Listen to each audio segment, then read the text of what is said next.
From the National Newsroom of the Canadian Press, I'm David Augustine. WestJet says it has started canceling flights ahead of a possible strike by flight attendants. A passenger traveling home after driving her daughter from Toronto to New York says she had to book a last-minute replacement flight because of the labor disruption, making the trip much more expensive.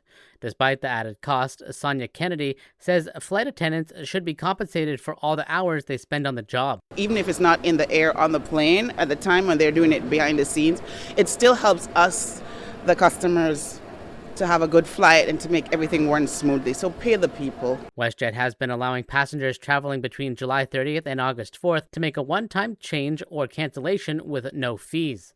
Ticket holders given notice of a cancellation due to the strike are eligible for refunds.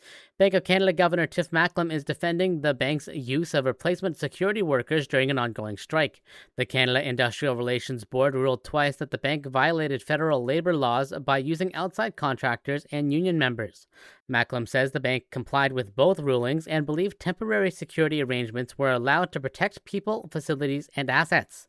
The union and Canadian Labour Congress are demanding the bank stop using replacement workers and negotiate a fair agreement with striking security officers.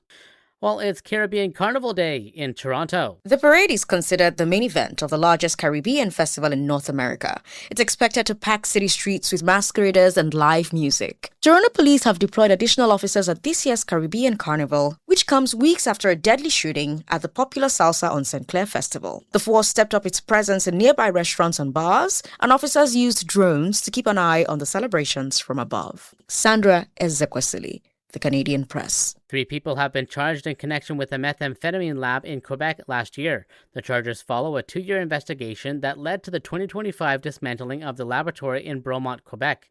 During the raid to dismantle the operation, police seized nearly 4 million methamphetamine tablets, 5.8 kilograms of pure methamphetamine, and large quantities of chemicals used to manufacture the drug.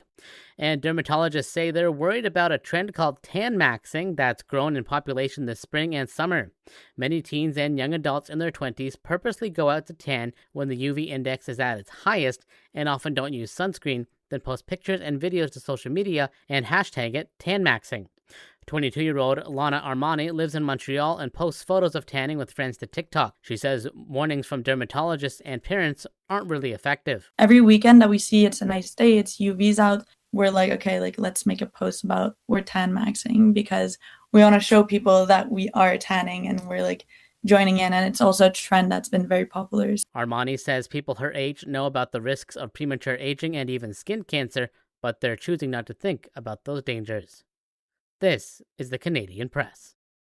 In sports, Denis Shapovalov's goal of back-to-back Los Cabos Open Championships is one victory away from becoming a reality. The tennis star from Richmond Hill, Ontario, beat Britain's Cameron Norrie 6-3, 5-7, 6-4 in last night's semifinal in Mexico. Shapovalov will face Arthur Ajay of France in today's final. There are 2 games in the CFL today, including one in Edmonton, where the West Division leading Elks host the second-place Saskatchewan Roughriders. The Elks edged the Riders 36-34 last week in Regina to improve to 6-1, while the Riders slipped to 4-2. Elsewhere, the Calgary Stampeders visit the Hamilton Tiger Cats in a battle of 3 and 4 teams. And right-hander Kevin Gausman is set to start on the mound today as the Toronto Blue Jays face the visiting St. Louis Cardinals in the middle set of their 3-game series. The Jays beat the Cards 3-1 last night. Left-hander Quinn Matthews will be on the mound for the Cardinals. The MLB trade deadline is on Monday, and both teams have been mentioned as potential sellers. From the Canadian Press, I'm David Augustine. Thanks for listening. Don't forget to follow and subscribe. For more of today's top stories, visit thecanadianpressnews.ca.